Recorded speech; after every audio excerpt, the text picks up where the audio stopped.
Hello, मैं हूं doctor CP Pareek. एक बार फिर आपके सामने आया हूं। ये मेरे मित्र हैं, मेरे दोस्त हैं, मेरे छोटे भाई हैं और मैं इनसे 2017 में मिला था हिमालयन ओडिसी के दौरान।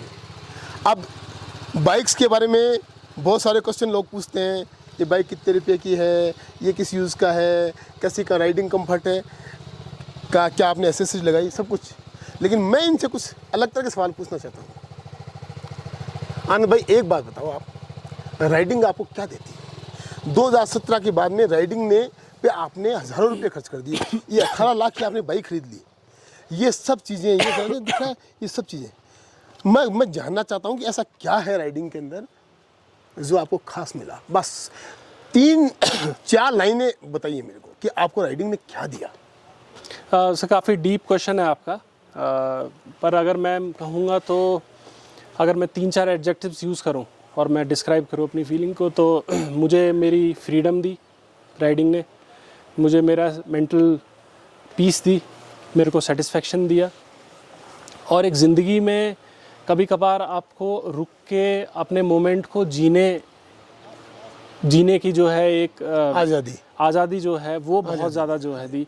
क्योंकि हम पैदा होते हैं, ओबियसली आपकी मेरे से काफ़ी एज है, आप मेरे से बहुत आगे हैं, आपने बहुत सारी चीज़ें कर ली जो मैंने इस एज में नहीं की। तो ना हम भागते ही रहते हैं हर चीज़ में, स्कूल में, फिर पढ़ाई, फिर नौकरी, शादी, बच्चे, फिर नौकरी। तो एक राइडिंग जो है एक सेंस ऑफ सेटिस्फेक्शन आपको मिलता है कि ठीक है यार, कुछ दिन मेरे लिए है, ये समय मेरे लिए है। और आनंद भाई, एक बात और पूछना चाहता हूँ। 2017 में अपन मिले थे, बिल्कुल ठीक है ना? क्या आपको लगता है कि राइडिंग आपको अच्छे फ्रेंड देती है, अच्छे दोस्त देती है, जो आपकी तकलीफ़ें, आपके दुख, आपकी परेशानियां शेयर करें? और सबसे इम्पोर्टेंट बात जो मैं पर्सनली महसूस करता हूं, आपने अगर अपने राइडर दोस्त को बता दिया तो सीक्रेसी, प्राइवेसी 100% अश्योर्ड होती है। बस राइडर्स आपको दोस्त देते हैं, नहीं देते, मैं ये जानना चाहता हूँ। मैं सर अपने पर्सपेक्टिव में आपका जवाब दूंगा। मेरा शुरू से यही रहा कि मैं बहुत अच्छी जगह पढूं। मैं JNU गया, मैं ग्रेजुएट इंस्टीट्यूट जिनीवा से मैंने अपनी LLM करी। मैं ये आपसे कहूँगा कि मुझे अपनी ज़िंदगी में 28 साल का मैं हूँ, बेस्ट लोग राइड पे मिले हैं। और मेरे दोस्त हैं आप लोग, आप एज अ मेंटर भी है मेरे लिए, एज अ फादर फिगर भी है, एज अ फ्रेंड भी है, एज अ ब्रदर भी है। और भी मेरे जितने भी फ्रेंड्स हैं ग्रुप में, मुझे लगता है कि मैंने बेस्ट लोग मेरी जो लाइफ के मुझे मिले वो रोड पे मिले और बाइक पे मिले और राइड पे। आनंद भाई, एक चीज़ और पूछूंगा आपको। कभी आप पढ़ाई कर रहे होते, अभी मैं देख रहा था, मैंने आपका वीडियो भी बनाया, और आप जहाँ अपन रुके हुए हैं फ्री बर्ड नेस्ट, उसके अंदर भी आपने अपना जो लैपटॉप खोल लिया, उसमें पढ़ाई करने लग गए। मैं जानना चाहता हूँ कि कभी कभी लोग क्वेश्चन पूछते हैं कि राइडिंग तो टाइम खराब करती है। मैं अपने यंग दोस्तों को एक ही बात बताना चाहता हूँ कि क्या कोई ऐसा तरीका है क्या कि जिसमें आप राइड भी करो और आप अपना काम भी करो? ऐसा है क्या? सर आजकल तो पॉसिबल हो गया है, क्योंकि कोविड के बाद आपको भी मालूम है वर्क फ्रॉम होम का इतना ज़्यादा ट्रेंड चल गया हर चीज़ में, चाहे पढ़ाई हो, चाहे नौकरी हो, चाहे सारी चीज़ें हो।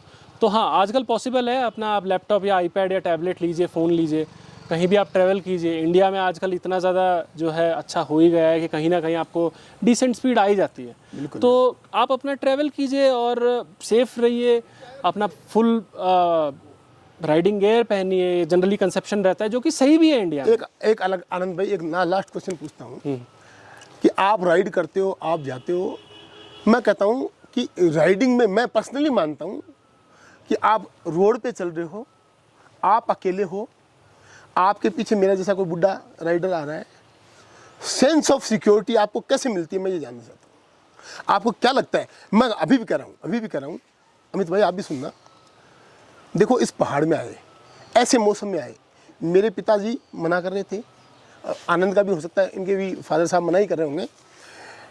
आप कहाँ राइडिंग में, जहाँ पे नदी है, नाले हैं, वाटर क्रॉसिंग्स है, लैंड स्लाइड्स है, क्या चीज़ आपको सिक्योरिटी देती है, मैं ये जानना चाहता हूँ बस।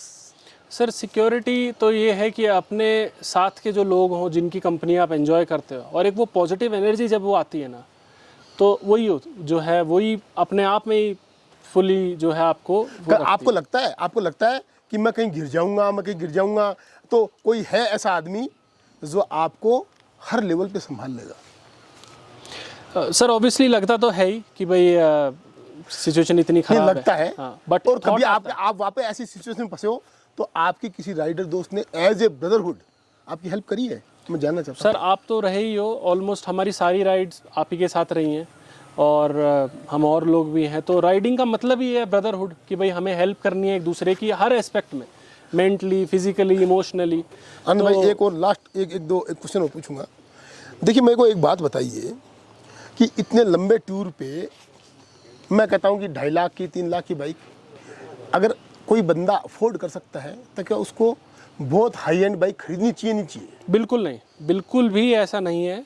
देखिए 2 पहिए में जितने भी आप जो भी खरीद सकते हैं, इनफैक्ट मैं उन लोगों की ज़्यादा इज्जत करता हूँ जो स्प्लेंडर पे या पल्सर पे लेह लद्दाख तक चले जाते हैं, क्योंकि उसमें ज़्यादा स्किल चाहिए, उसमें ज़्यादा कैपेबिलिटी चाहिए और उसमें हिम्मत भी ज़्यादा चाहिए। बिल्कुल। मेरे पास भी ऐसी बाइक्स थी पहले जो कि अंडर पावर्ड थी, ख़राब हो जाती थी, मैंने उन पे भी स्पीति किया है, लद्दाख किया है। ऐसा नहीं कि आज लोग देखेंगे तो उनको लगेगा कि भाई पैसे वाला है, बड़ी बाइक लेके चल रहा है। नो डाउट आपको ऐसी कोई बाइक लेंगे तो ऑब्वियसली पावर इतनी है, कंफर्टेबल इतनी है, बट इस चीज़ की आप वैल्यू तभी कर पाएंगे जब आप नीचे से उठ के ऊपर आएंगे। आनंद भाई एक बात और पूछना चाहूँगा, कि आप तो यूपीएससी की तैयारी कर रहे हैं और मैं लोगों को ऑब्जर्व करता हूँ, मैंने बहुत से लोगों को ऑब्जर्व किया है, मैं जानता हूँ आप कर लेंगे। सोचिए आप कि मैंने आपको उत्तराखंड का कलेक्टर बना दिया या स्पीति का कलेक्टर बना दिया, मेरे को 3 चीज़ें जो आप सुधारना चाहोगे बता दो कि ये चीज़ें आप सुधारना चाहोगे इस टेरेन में, for the sake of bikers, for the sake of humanity और फॉर द सेक ऑफ, आप क्या करना चाहोगे? सर सबसे इम्पॉर्टेंट है लैंड कंजर्वेशन। ठीक है, जो आपका एनवायरनमेंट है, जो आपकी इकोलॉजी है, अगर आप उसको स्टेबलाइज नहीं कर पाएंगे या उसका आप सस्टेनेबल यूज़ नहीं कर पाएंगे तो डेवलपमेंट का कोई फ़ायदा नहीं है। तो पहाड़ों पे तो मैं जितना आया हूँ ये है कि भाई एक तो हमें कूड़ा कचरा गंदी चीज़ें नहीं फेंकनी चाहिए, पहली चीज़ एज अ राइडर। दूसरी चीज़ अगर हम आनंद भाई एक बार टोकूंगा आपको, आप कलेक्टर हो, आपको 2 काम ऐसे करने हैं जिससे इस एरिया की हर चीज़ बदल जाए। 2 काम बताओ आप क्या करना चाहोगे? आप टाइम लो 2 मिनट सोचने का।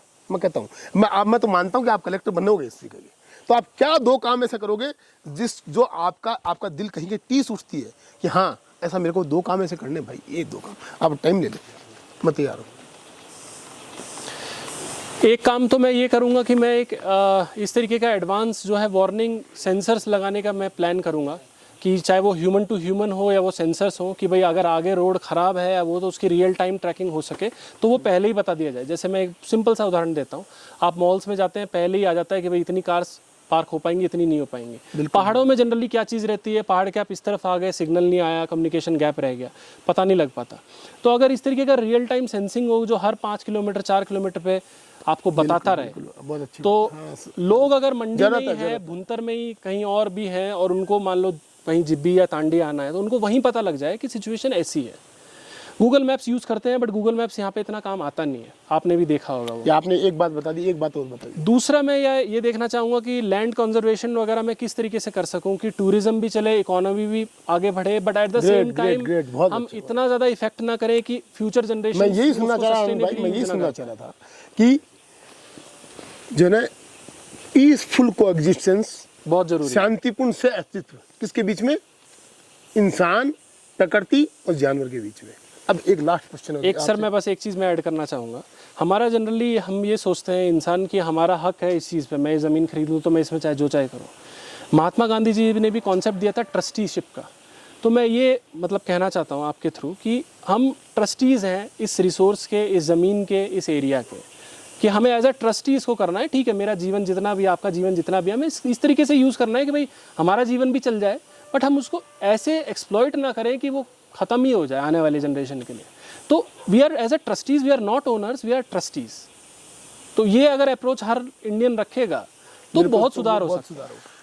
तो ये थे आनंद भाई, इनके साथ में मैंने कुछ अलग तरह की बातें करी। हो सकता है कि जो बिल्कुल डेप्थ में जाके, डीप में जाके इनके दिल को छू के। आनंद भाई बहुत बहुत धन्यवाद। Thank you sir. Once again बहुत बहुत धन्यवाद। Thank you sir.